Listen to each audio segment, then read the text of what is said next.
Land आए थे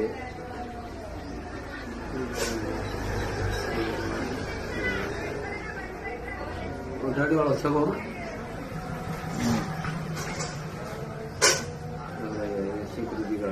ఈ పని నలిగిపోయేమో సామాన్యులు దానికోసమే ఒక రామరాజ్యం అని చెప్పి భగవద్గీత 4వ అధ్యాయం 7 శ్లోకాల ప్రకారంగా ఒక పెద్ద ఏర్పాటు చేసి దాంట్లో మనం అందరినీ భాగస్వామ్యం చేసుకుంటారు. ఒకసారి తమ్ముడు గారు కూడా సార్ కూడా వివరించి వెళ్ళి అంటే ఆయన ఇంకా ఇప్పుడే రాత్రి 2 గంటలకు 3 గంటలకు అన్నారు మహాత్మా ప్రయోగాలు వచ్చారన్నారు. మీరు వేచి ఉంటే ఆయన లేచి సార్ పర్వాలేదు వెయిట్ చేస్తాను. పర్వాలేదు సార్ భగవత్ సేవ చేస్తాను, ఆయన బాధలు పట్టుకుంటాను, రామరాజ్య స్థాపనకి నాటం చేస్తున్నాను. ఎలా చేస్తారు? రాజ్యాంగం ప్రయాణం చేస్తున్నా. రాజ్యాంగం ఏం చెప్తుంది? రాజ్యాంగం ఏం చెప్తుంది? నువ్వు చెప్పు. రాజ్యాంగం ఏం చెప్తుందో నువ్వు చెప్ప. రాజ్యాంగం ఏం చెప్తుందో కత్తిబడిలో చెప్పమంటుందా? కత్తిబడిలో చెప్పమంటుందా? ప్రెసిడెంట్ ఇవాళ రోజు governors and Rajprakash shall not answerable to any courts. Governor, President. In the name of God, I take the oath. నాలాంటి వాడు భక్త చిక్కినోడు నీకు దొరికింది. ఇదే పని ఇవాళ రోజు శబరిమల జడ్జిమెంట్ లో ఈ దేశంలో శ్రీరాముడికి అధికారం లేదు అని ఒక జడ్జి చెప్పిండు. ఇదే పని. కూర్చోండి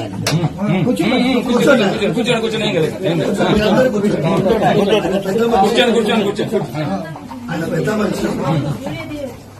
5 జడ్జిలు. ఒక జడ్జి ఏమంటాడు, ఈ దేశం రాముడిదే కాదంట. 5 జడ్జిలు.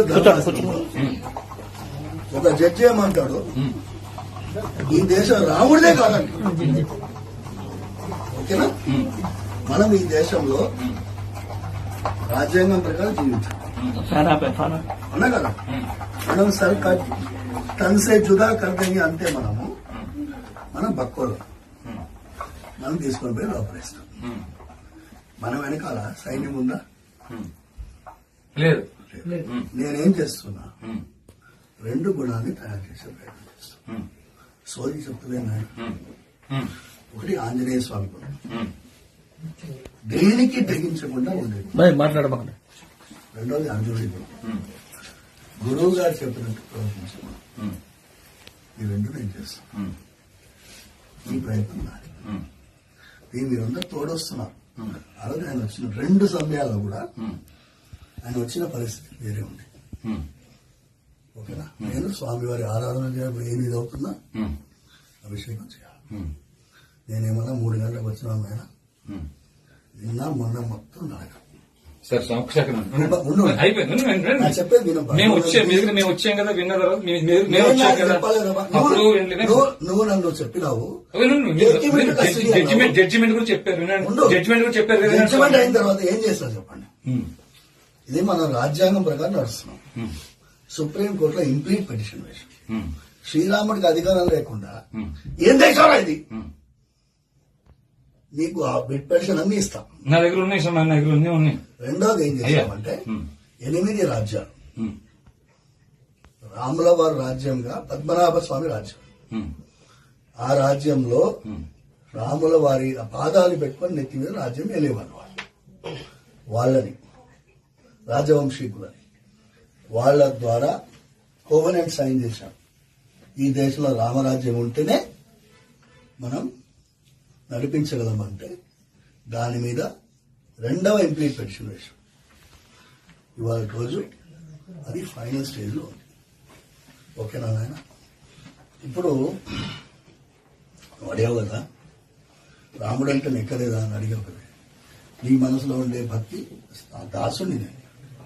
ఎందుకంటే సుగ్రీవుడి దగ్గర రామాయణం వినండి స్వామి. రామాయణం ఆల్రెడీ అధ్యాయం చెప్తే వినండి స్వామి. సరే నేను చెప్పేది వినండి. మీరు విన్నాం కదా, ఇప్పుడు విను.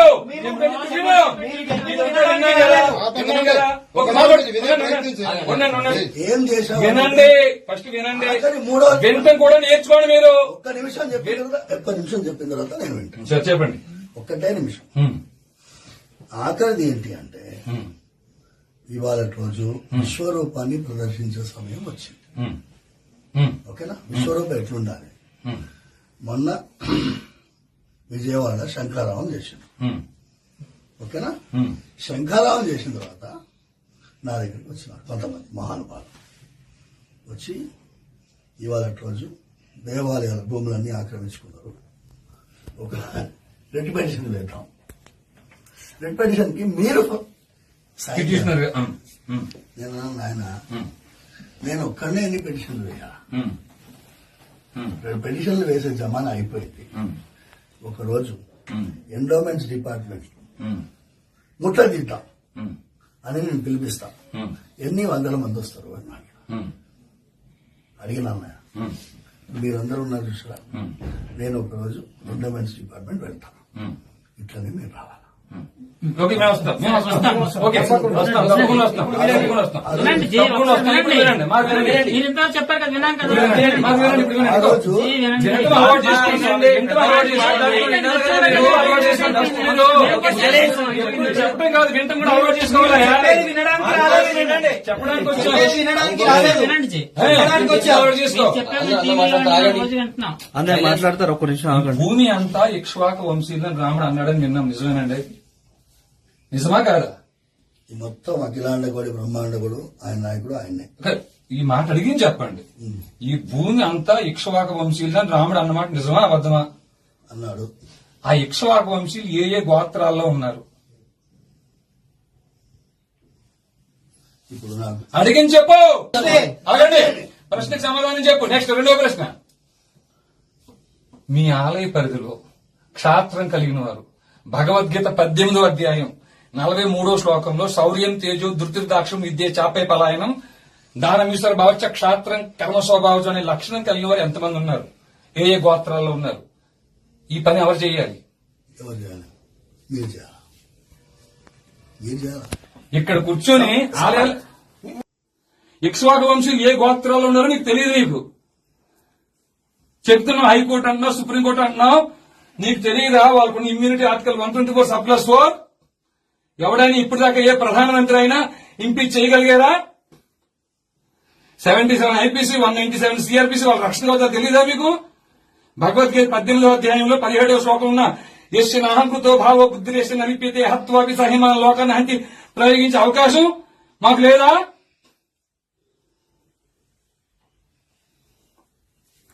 ఏమీ తెలియదండి అయ్యా. పండితులు వ్యాసం వేసుకుని తెలియని నటవిట శూద్రుల వనితలు స్వవచమౌటకుపదిశించి సంతసిల్లి స్వరలయం బులెరుంగకని శిలత్ములై సుభక్తులకు సమానమని దుడుకుగలన్న అన్నీ దొరకుడుకు బ్రోచురా. స్వరం తెలియదు. స్వరం తెలుసా? లయ తెలుసా? ఇక్ష్వాక వంశీయులు ఏ గోత్రాలు ఉన్నారో తెలియదు. క్షాత్రం కలిగిన వారు మీ పరిధిలో ఎంతమంది ఉన్నారో తెలియదు. వైశ్య పరంపర 44వ శ్లోకంలో చెప్పిన వైశ్యులు కృషి పరక్ష వాణిజ్యం మీ ఆలయ పరిధిలో ఎంతమంది ఉన్నారో తెలియదు. అన్ని మత ప్రార్థనా మందిరాల్లో బోధిస్తున్నారు ఈ దేశాన్ని ఎలా దోచుకోవాలని. తెలిసిందల్లా ఒకటే, బలుపు అంతా ఒకటే, బలుపు అహంకారం ఒకటే. ఏం మీ స్వామి ఎప్పుడు దండుపానాలు పట్టుకొచ్చి మీ మాటలు వినడం ఉన్నావా నువ్వు? ఈ అర్చక పురోహితులు మీ పని ఇది. మీ ఆలయ పరిధిలో క్షాత్రం కలిగిన వారు ఏ గోత్రాల్లో ఉన్నా, వైశ్య పరంపర వారు ఏ గోత్రాల్లో ఉన్నా ధర్మస్థాపన కోసం కలిలో రామరాజ్యం ఏర్పాటు అయింది. భగవద్గీత 4వ అధ్యాయం 7-8 శ్లోకాల ప్రకారంగా. అయ్యా వీళ్ళు అనుకుంటున్నారు ఏమిటి? ఆయన నా వల్ల ఎక్కలేదు నాన్న, ఆ? నేను ఎగ్జామ్ లో ఫెయిల్ అయినాను, హ్మ్. పనికిరాను అన్నావు కదా, పనికిరాను చెప్పింది వింటూ నేర్చుకో. ఇలా చూడు, వింటున్నాను. అవకాశం ఇస్తున్నా, ఉగాది వరకు సమయం ఇస్తున్నా నీకు. రామరాజ్ ఉన్న అంతా పక్కన పెట్టు, రామరాజ్య స్థాపన కోసం పనిచేయి. ఆ తర్వాత లేదా ఎవరో కాపాడతారు, ఎవరో చేస్తారు, రిపిటేషన్లు, ఎస్ఎల్పీలు వేస్ట్. క్యూరేటివ్స్ దాకా ఉన్నాయి, వాళ్లే దొంగలు. ఏ న్యాయమూర్తులైతే అన్డర్డ్ పవర్స్ తో ఆర్టికల్ 124(4) అని ఇమ్యూనిటీతో 77 ఐపీసీతో జడ్జెస్ ప్రొటెక్షన్ యాక్ట్ తో ఇట్లాంటి రక్షణ కవచాలు పెడుతూ విర్రవీగుతున్నారా? రక్షణ కవచాలు బ్రేక్ చేయడం కోసం వచ్చేవాడి అయ్యా మేము కూడా. అయ్యా వింటున్నారా? మేము వచ్చిందే న్యాయ వ్యవస్థ తోలు తీయడం కోసం. వాళ్ళ దగ్గరికి వెళ్ళి భిక్ష పడుకుంటావు నువ్వు, వెళ్ళి వాళ్ళ దగ్గరికి వెళ్ళి రిపిటేషన్లు వేసి వాళ్ళు కొట్టేస్తే ఇంపీచ్మెంట్ చేసే అవకాశం నీకు ఆర్టికల్ 124 సబ్ క్లాస్ 4 ఇచ్చిందా? ఇచ్చిందా మీకు? కలిని బంధించడం కోసం వచ్చామని ఆయన మేము వచ్చింది. అయ్యా మీరు రావడం అందం మాకు లేకపోవచ్చు నాయన, కానీ మమ్మల్ని పంపించిన వాడు హరిగుణ మణిమయేశ్వరములు గలమున శోభిల్లు భక్త కోడులిలలో హరిగుణ శ్రీనిల గోత్ర క్షాత్రం గుండెల్లో ఉంటానంటే కాళ్ళ దగ్గర పెట్టిన దుర్మార్గుడు నేను. ఏ మాత్రం జాలి దయ లేనివాడిని. ఎందుకు వచ్చానంటే ఆ ముక్కంటి పిలిచిన పిలుపుకి వచ్చాను నేను.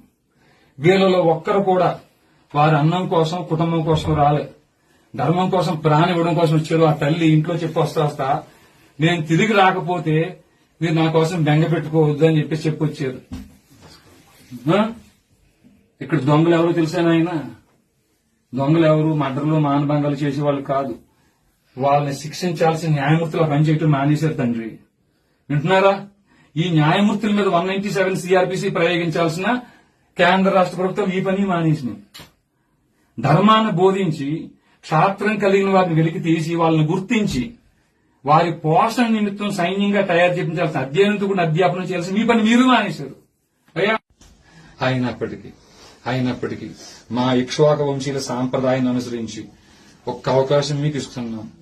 ఇది తప్పితే మేము రాము మహాత్మా వచ్చి చేయాల్సిన పని చేసుకెళ్లిపోతారు. విన్నారా స్వామి?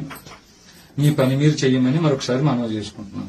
అయ్యా పెద్దలు ఎవరన్నా మాట్లాడేదేముందా స్వామి? మహాత్మా పురుషోత్తములారా, భూపురుషోత్తములారా, అయ్యా మంచిగా చేసుకోండి. ఓ సైనికుడిని ఇవ్వండి. అర్థమైందయ్యా? సైనికుడిని మాత్రం ఇవ్వండి. ఎందుకు ఇప్పుడు బయట మసీదులో ఏం చేస్తున్నారు మీకు తెలియదేముంది? మసీదులో ఏం చేస్తున్నారా లేదా? ఆవులను కాపాడితే నన్ను 4 రోజులు జైల్లో పెట్టిరు. ఈ